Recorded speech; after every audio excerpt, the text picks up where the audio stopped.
22 ঘন্টার কারফিউ শেষে গোপালগঞ্জে অনির্দিষ্টকালের জন্য কারফিউ ঘোষণা করেছে প্রশাসন। গোপালগঞ্জে সংঘটিত রাজনৈতিক সহিংসতার প্রেক্ষাপটে আত্মরক্ষায় সেনাবাহিনী বল প্রয়োগে বাধ্য হয়েছিল বলে জানিয়েছে আন্তঃবাহিনীর জনসংযোগ পরিদপ্তর ISPR।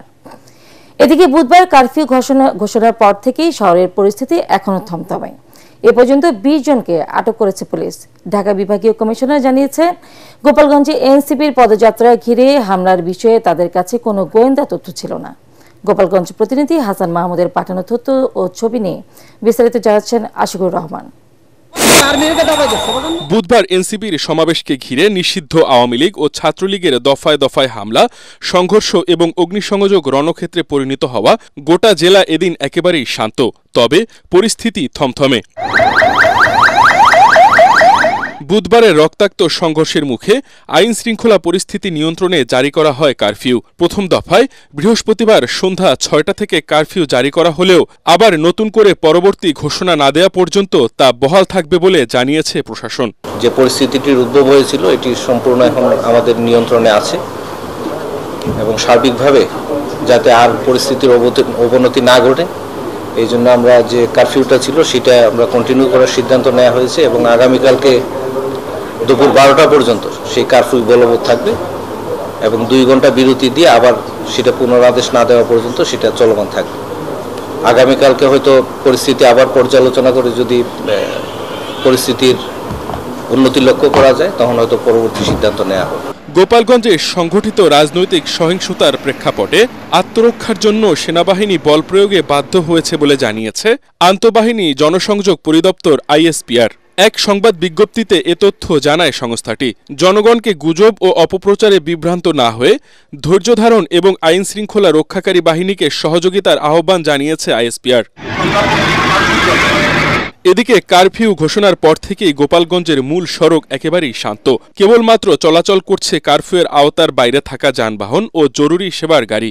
রাস্তায় ও মোড়ে মোড়ে টহল দিচ্ছেন র্যাব, পুলিশ, সেনাসহ আইন শৃঙ্খলা বাহিনীর সদস্যরা। অতিরিক্ত কারা মহাপরিদর্শক জানিয়েছেন, গোপালগঞ্জ জেলা কারাগারে হামলাকারীদের শক্তভাবে প্রতিহত করেছে কারারক্ষীরা। সিসিটিভি ফুটেজ দেখে হামলাকারীদের শনাক্ত করে বিচারের আওতায় আনা হবে বলেও জানান তিনি।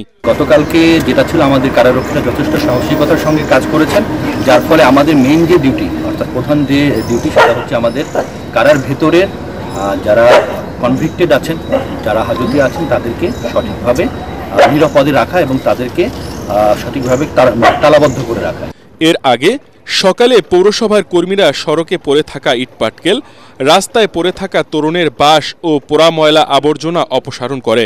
এদিন নতুন করে অপ্রীতিকর ঘটনা না ঘটলেও এখনো জনমনে আতঙ্ক বিরাজ করছে। পৌরসভার লোক কাজ করতেছে, গাছগাছালি, ইটফাট খেয়াল অনেক কিছু এগুলো পরিষ্কার করবা নাকছি, তা 2টির ভিতরে পরিষ্কার হয়ে যাবে আল্লাহর রহমতে। পরিস্থিতি ভালোই আছে, কোনো লোকজন নাই, কিন্তু রিক্সা, অটো এরাই আছে। নেতাবৃন্দ এখানে আসলে এইভাবে উত্তেজনামূলক কথাবার্তা না বললেও পারত, হয়তো তারা উত্তেজনামূলক কথাবার্তা না বললে এই ধরনের পরিস্থিতি আমাদের ফেস করতে হইতো না। গোপালগঞ্জ সদর থানা পুলিশ জানিয়েছে, বুধবারের হামলা ও সংঘর্ষের ঘটনায় এ পর্যন্ত 20 জনকে আটক করা হয়েছে। বাকিদের ধরতে পুলিশের সাঁড়াশি অভিযান চলছে। Bureau report, ATN Bangla. সারা দেশের আওয়ামী সন্ত্রাসীরা গোপালগঞ্জে গিয়ে এক হয়ে এনসিপি নেতাকর্মীদের উপর হামলা চালায় বলে জানিয়েছেন স্থানীয় সরকার উপদেষ্টা আসিফ মাহমুদ সজীব ভুঁইয়া। পরিস্থিতি নিয়ন্ত্রণে আইনশৃঙ্খলা বাহিনী দায়িত্বশীল ভূমিকা পালন করেছে বলে জানান তিনি। ঘটনার দিন গোপালগঞ্জে ইন্টারনেট সেবা বন্ধ করা হয়নি দাবি করে প্রধান উপদেষ্টার ICT বিষয়ক উপদেষ্টা ফয়েজ আহমেদ তৈয়ব বলেন, নিষিদ্ধ আওয়ামী লীগ ও ছাত্রলীগের সামাজিক যোগাযোগ মাধ্যমের পেজগুলো সরাতে সংশ্লিষ্টদের অনুরোধ করেছে সরকার। ইমদাদুল্লাহ বাবু রিপোর্ট। দেশে রাজনৈতিক অস্থিরতার জ্বলন্ত প্রতিচ্ছবি গোপালগঞ্জে এনসিপির সমাবেশে আওয়ামী লীগ ও নিষিদ্ধ ছাত্রলীগ কর্মীদের হামলা। পরিস্থিতি এতটাই ভয়াবহ রূপ নেয় যে জেলায় কারফিউ জারি করতে বাধ্য হয় প্রশাসন। ফেব্রুয়ারিতে জাতীয় নির্বাচনকে সামনে রেখে এমন ঘটনায় এরই মধ্যে দেশবাসীর মনে তৈরি হয়েছে উদ্বেগ, উৎকণ্ঠা। রাজধানীতে এক অনুষ্ঠান শেষে স্থানীয় সরকার উপদেষ্টা বলেন, ওই হামলায় আওয়ামী সন্ত্রাসীরা সরাসরি জড়িত। আমরা লক্ষ্য করেছি যে সারা দেশ থেকে বিভিন্ন সন্ত্রাসীরা সেখানে গিয়ে আশ্রয় নিয়েছে এবং গতকালকে একটা নেক্কারজনক ঘটনা সেখানে ঘটেছে।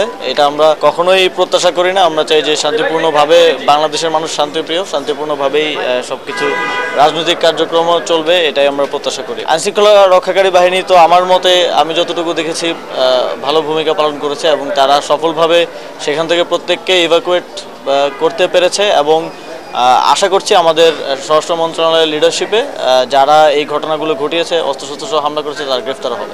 এ সময় প্রধান উপদেষ্টার আইসিটি বিষয়ক উপদেষ্টা জানান, আওয়ামী লীগ ও ছাত্রলীগের বিভিন্ন পেজ থেকে গোপালগঞ্জে ইন্টারনেট বন্ধের গুজব ছড়ানো হয়েছিল।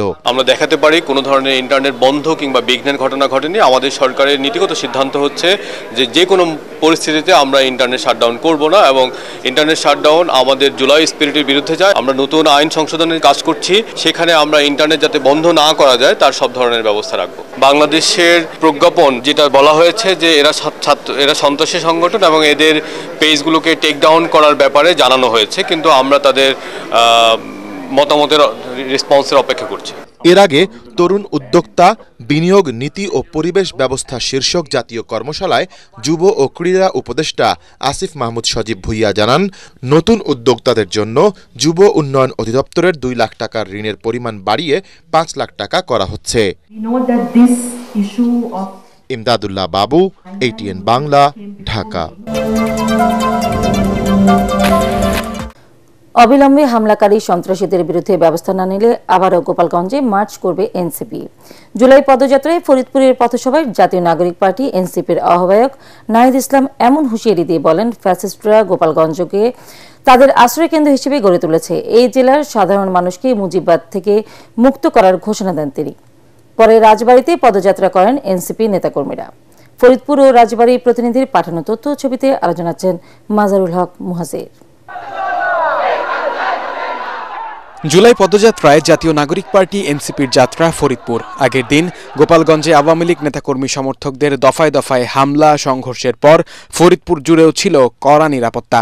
মোড়ে মোড়ে পুলিশ ছাড়াও ছিল র্যাব, কোস্টগার্ড, আনসার সদস্যরা। টহল দেন সেনাবাহিনীর সদস্যরাও।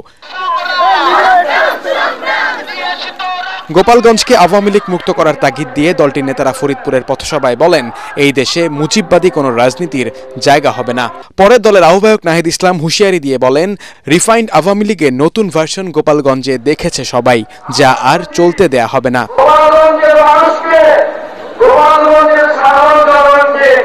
আমরা মুজিববাদ থেকে মুক্ত করব।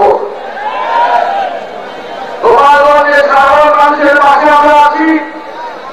আমরা আহ্বান জানাতে চাই সরকারের কাছে, গোপালগঞ্জের পুরো একজন সাধারণ মানুষের ব্যবস্থা না করা হয়, কিন্তু সন্ত্রাসী প্রত্যেককে ধরে ধরে চেষ্টা করতে হবে। পরে রাজবাড়ীর উদ্দেশ্যে পদযাত্রা করে এনসিপির নেতাকর্মীরা। সেখানে আগে থেকেই গোপালগঞ্জের হামলার প্রতিবাদে বিক্ষোভ ও অবরোধ করে তারা। দাবি জানানো হয় হামলাকারীদের দ্রুত গ্রেফতার ও বিচারের। মাসহারুল হক মুহাজির, ATN বাংলা।